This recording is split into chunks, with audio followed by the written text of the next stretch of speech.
I found a laptop connected to the dark web. My local internet cafe is not much of a sight to behold. I think that's what may have contributed to it shutting down for a couple of months back in June. The exterior was reminiscent of an abandoned shack with its dilapidated appearance and broken windows. However, after they cleaned up the inside, I definitely saw some improvement. Sparkly clean tile floors and beautiful mahogany countertops filled the cafe with a sense of ease and elegance. I always got plenty of work done in there, so the shop's grungy look never bothered me much, but it was nice to have a change of scenery once the cleanup was done. I was probably the only regular at the cafe, venturing in on almost a daily basis. Plenty of other folks cycled in and out, but nary a familiar face would show up. This was fine, since I only went there to edit my vlogs and website on occasion. Striking up a conversation with someone recognizable was not on the agenda, ever. I was there for some much-needed peace and quiet, not small talk. Though I had Wi-Fi at home, the thin walls there did little to muffle my father's drunken ramblings. The cafe was my escape from the unwanted noise. I strolled in on a Saturday morning, just 5 days after the grand reopening. I was feeling pretty groggy, still recovering from a cold I caught during the week. The humid August air didn't help matters. Because of this, I decided to grab a coffee before getting my things set up. I walked across the glimmering, newly replaced floors and heard them squeak under my sneakers. I laughed a little to myself, almost tempted to start turning in place just to hear the sound a few more times. No, I told myself. Grow up. I ordered my coffee and took a look around the room while I waited for it. I took a mental note of how many faces were in the cafe with me. I was surely going to grab a quiet little table in the corner, away from these strangers. Small iced regular? The barista held out my coffee and straw. Thanks, I said plainly. I threw down a couple of quarters as a tip and strolled on over to the table I wanted. I spent the next few hours clipping and splicing my videos from the days previous. I was doing a week-long series about the gym I go to. Basically workout tips and some comedy bits with my buddy Jake who works the front desk. I found myself laughing out loud over a protein shake skit we had done. I may have drawn some attention to my little corner of the room. Though the staring eventually subsided, I felt it best for me to leave, as I had been in there much longer than usual. I reached down and unplugged my laptop charger, and that's when my hand brushed up against something. Confused, I took a look under my table to investigate. A 16-inch black bag sat just beyond where my feet were settled. It had pockets and a shoulder strap, as well as an abundance of dust coating the leather. Holy crap, I thought to myself. Someone must have left their laptop behind or something. At first, I was going to do the right thing. I very easily could have handed it to a barista and called it a day. I guess maybe that would have been the smart thing to do. However, a mixture of curiosity and stupidity came over me, keeping me from being honest. Instead, after packing up my own things, I swung the mystery bag over my shoulder and swiftly exited the cafe. Stupid. I pulled into my driveway at about noon, the hot summer sun beaming down on my front lawn. My father was doing his usual, half-assed inspection of the plants in the garden, beer can in hand. I tried to get into the house without a word to him, but he stopped me just as I opened the storm door. Hey, why are you in such a hurry?" he asked, taking a swig of his drink. "Dad, I don't have time. Important website business." Well, he slurred. "Don't stop on my account." "But you just stopped me," I thought to myself. I pushed through the front door, passing my sleeping mother on the couch, and darted upstairs to my room.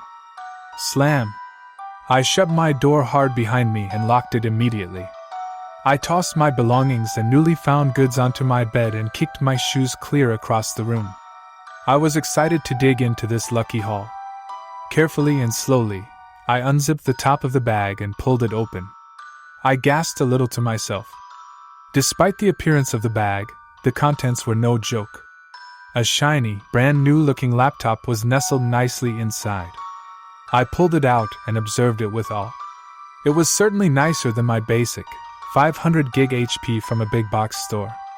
I couldn't believe what I was holding. I flipped it open and began feeling the keys and monitor. It was in mint condition. I had to be the luckiest guy in the world.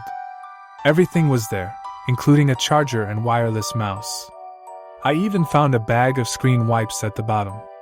I also dug into the pockets, curious as to what treasure I might find in there. What I found was a cell phone.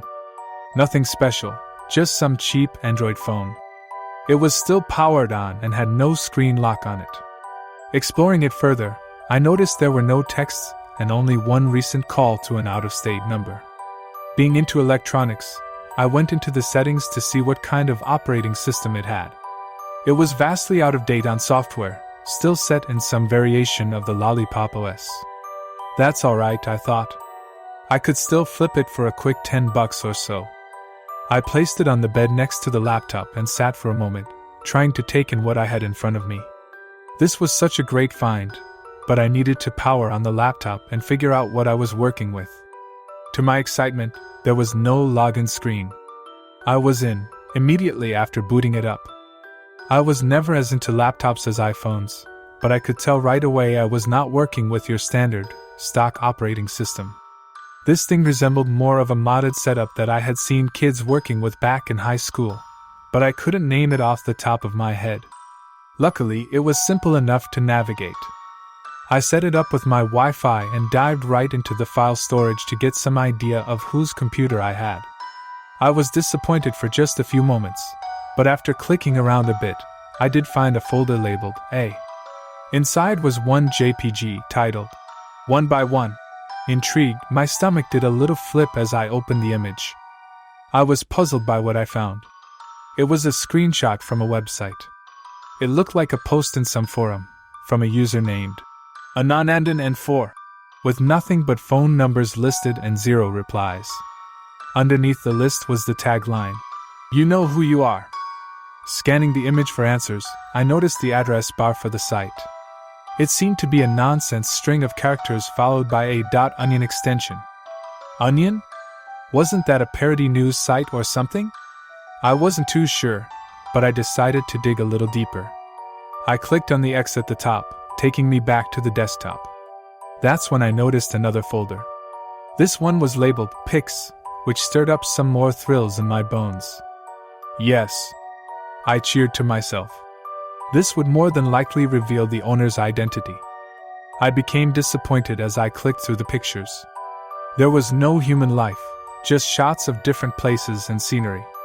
This included a dark image of a barber shop, a path in the woods somewhere, and even someone's garage. What really caught my eye was the last pic. It was the cafe. My stomach started doing acrobatics now, my heart racing. Why were there random pictures in this thing? Why was there a screenshot of a message board with a list of phone numbers? The files just weren't adding up for me, but I hatched a half-baked plan. I didn't know if it was going to end the mystery, but I couldn't help but pry. I pulled up the pic with the phone numbers, grabbed the Android phone, and dialed the first number at the top of the list. After only 2 rings, I was greeted with silence. Strange, I thought, but I pressed on. I dialed the next number on the list.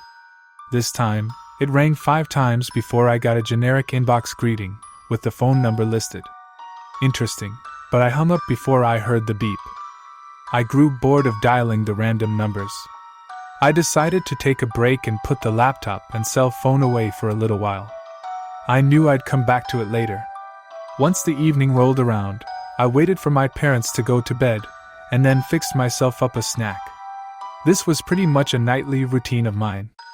I clicked on the TV as I usually did and settled on the first news channel I scrolled to. This is when things took a turn for the weird. A breaking news story was displayed on screen, one from the next town over. Young barber, age 25, found murdered at work. Damn. I shook my head. That sucks. A female news reporter was on the scene, outside of the barber shop where it took place. Wait a second. I couldn't believe my eyes. That barber shop. It was the same one from the pic on the laptop. I was sure of it. I put my plate down on the coffee table and raced upstairs to grab the computer. I booted it up, clicked on the folder of pictures, and then the photo in question. I ran back downstairs with the laptop in hand and held it up to the TV screen. Yes, it was definitely the same barbershop. Wow, what were the chances of that? I was shaking my head in amazement. I finished watching the news story and began feeling tired. I was about ready for bed, so I grabbed the remote. The news story just after grabbed my attention before I could hit the power button. Cold murder in local forest. This one was also nearby, just over the bridge in the opposite direction. This world is terrible, I thought. I hadn't seen two stories like that back to back in a long time. That's when it hit me. I scrolled over to the picture of the woods in the same folder. Then I waited to see if the news story included the location of the homicide on video. Though I didn't get anything solid to compare it to, I was definitely getting weird vibes. First a barbershop, and now a forest? I had to be grasping at straws though, right? I decided it was bedtime. I had a pretty restless night of sleep, tossing and turning and kicking my covers to the foot of my bed. It was hot and humid and I kept waking up with the sweats. Needless to say, I was in dire need of coffee the next morning. I was probably smart to leave the strange laptop at home, grabbing my own equipment as I headed out the door.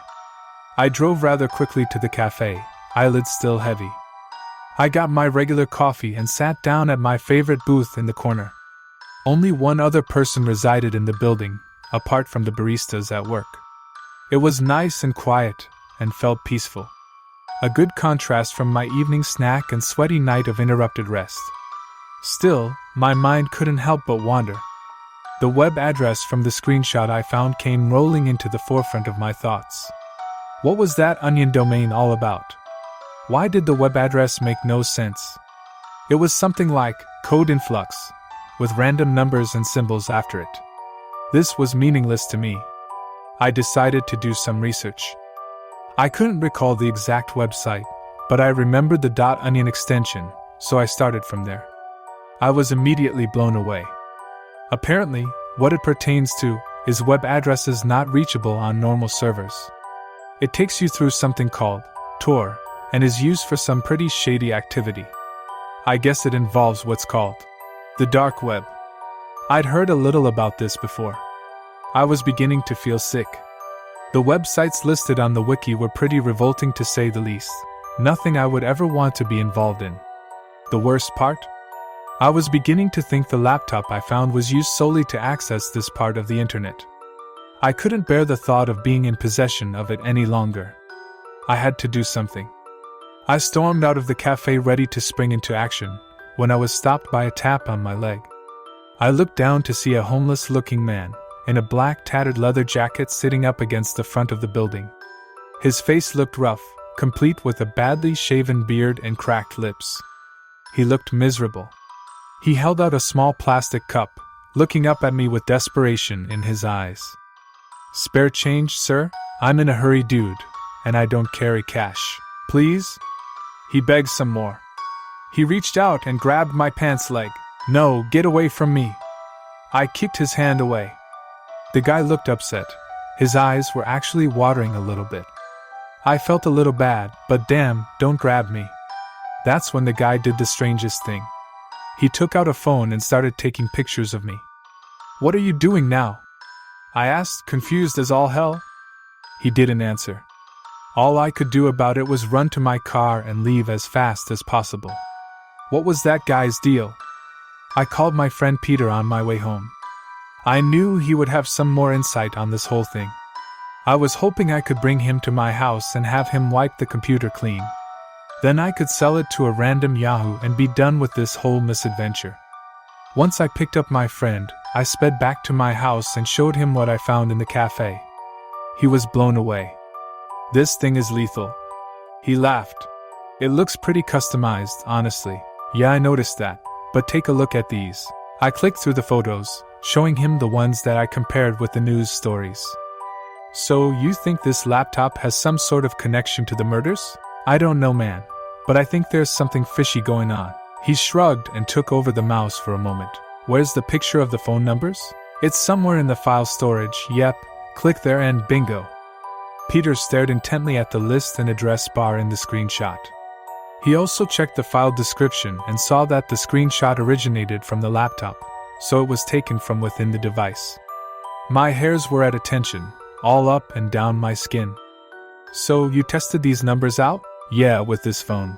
I handed him the cell phone that came in the bag with the laptop and he scanned through it rapidly. Definitely a track phone, something bought as a burner. Possibly for some sort of business task? Shall we try another phone number? I nodded and pointed to one just below the phone numbers I tested out. He dialed it in and threw it on speakerphone so we could both listen in. It rang and rang and rang. It didn't stop ringing, so we hung up after the 8th ring. Peter looked at the phone funny, and then up at me. I honestly don't know what's up with all this. Did you want me to just factory reset everything? Yeah, I mean, is that gonna take care of my problem? Not sure. But I think I'd like to have some fun with this before we call it a day. I gave him a look, a glance of disagreement. I didn't think that would be in our best interest. I don't think we should be messing with this, dude. Come on, what could go wrong? You could even film it. This could go viral. Well, I'm not going to vlog me hanging around with a stolen laptop. Just do what you gotta do with it, and let's move on. Peter smirked, looked at the screen again, and then dialed another phone number from the list. Again, we got nothing. This time, just another generic voicemail box greeting. He continued on to the next phone number, and halfway through dialing, he stopped. His eyes were scanning the screen.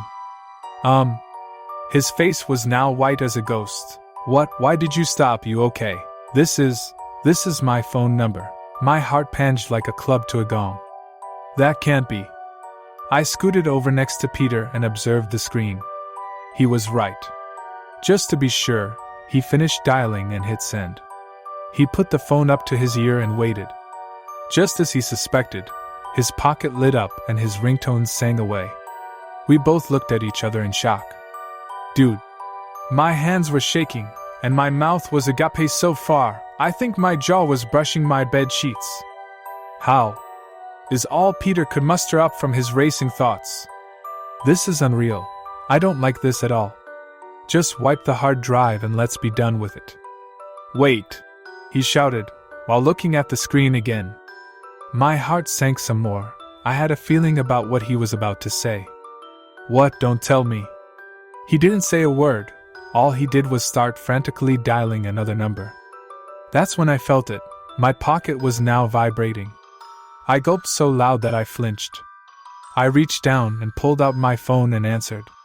I held it up to my ear.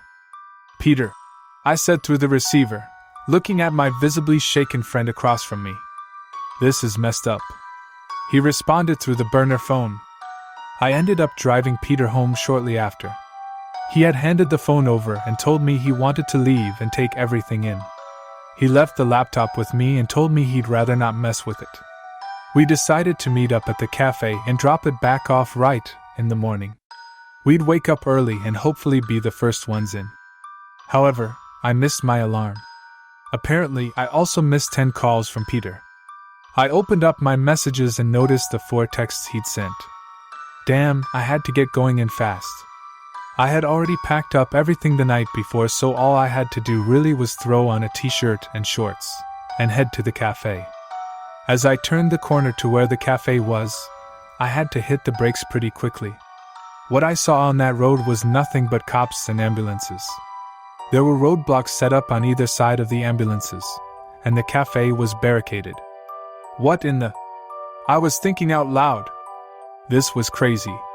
There were people with their hands on their faces, looking scared and sad.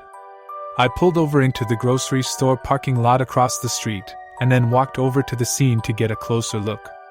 I assumed Peter was doing the same thing.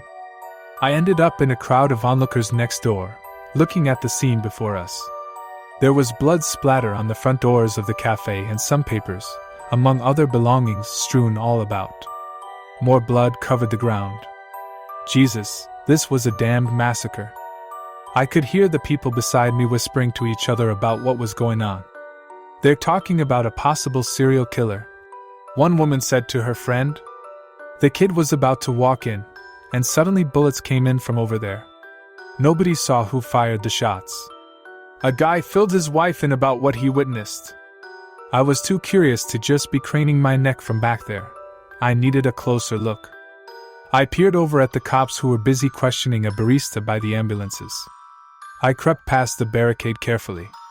I slipped past a couple of other baristas and made my way to a second ambulance by the other barricade. The stretcher was in view now, but I couldn't tell who was in it. I decided to kneel down beside the ambulance and hopefully catch some conversation between the EMTs.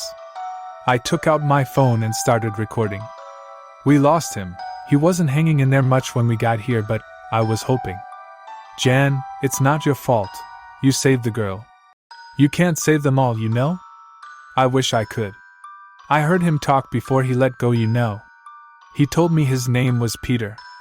My hand jumped up over my mouth as I let out the weirdest sound. It was a gasp, combined with a grunt of disbelief. No, it couldn't be. Yeah, the other EMT said. We have his information already. Guess he was an IT guy for a local business. Smart kid, early 20s. I stumbled back a bit on my heels, dropping my phone in the process. I bumped into something solid behind me and stood up quickly. I turned around and saw that same homeless guy from the other day. My face was still contorted from the information I just received from my eavesdropping. The guy was just staring at me, stoic. He didn't even react to me bumping into him. He was glaring at me from behind an unchanging expression. I couldn't help it. I booked it across the street to my car. I could feel tears forming in my ducts, eyes twitching in the wind from my open driver's side window. Why did I have to wake up so late? Maybe Peter would have been spared from whatever this was. A drive-by? An assassination of some kind? My head was dizzy, my heart was hurting, but I was beginning to make some connection. The pictures on the computer, the phone numbers, the murders. Everything. I was getting an idea as to what it was I was dealing with. The stuff about the dark web, the strange laptop, and the phone numbers. I arrived home, heartsick as all hell. My friend was murdered today, and I couldn't stop it. Maybe if I had never grabbed the computer from the cafe, he'd still be alive. Maybe if I hadn't been so stupid, I could have handled this whole thing differently, and he wouldn't be dead right now. To top it off, I realized I left my phone at the bloody scene. I groaned and threw my head back in the driver's seat. Now what? Well, the phone is near some cops and the EMTs. Maybe if I call, they'll believe I dropped it before they got there and I won't get in trouble. I reached back and grabbed the burner phone out of the bag and started to dial my phone number when I suddenly had a thought. If the phone numbers we dialed somehow had something to do with the murders, that must mean. I grabbed the laptop out of the bag, my heart racing and body profusely sweating in fear. This whole thing was unreal. The fact that I was right in the middle of it was even worse.